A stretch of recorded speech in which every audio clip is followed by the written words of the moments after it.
All right, we're here at the AMUG 2024 Technical Competition with Clayton McIntyre with SME and an incredible 3D printed mandolin.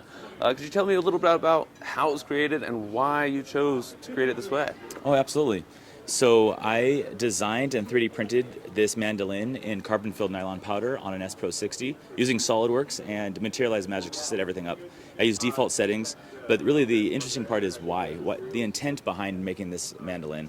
I believe that we have the ability to control the acoustic characteristics of an instrument that is 3D printed, and those variables could be anything from the AM process you decide to choose to use, SLS versus FDM, or the materials such as this one, which is SLS carbon-filled nylon powder.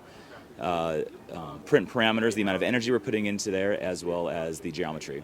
I took some frequency tests, and do you mind if you hold this and Sure. I can tell you what it sounds like? Absolutely. All right, so this is what it sounds like whenever you're tapping it. Hold on.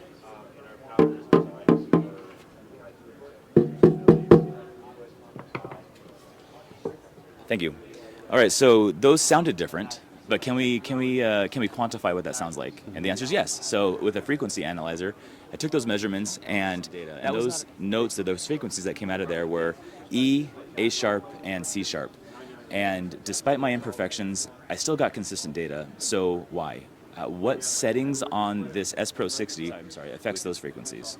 That's the real question. So for me, next steps would be geometry modifications as well as maybe some standardized testing. Thank you You're so welcome. much for showing this off, and make sure you follow for more content like this and come to AMUG.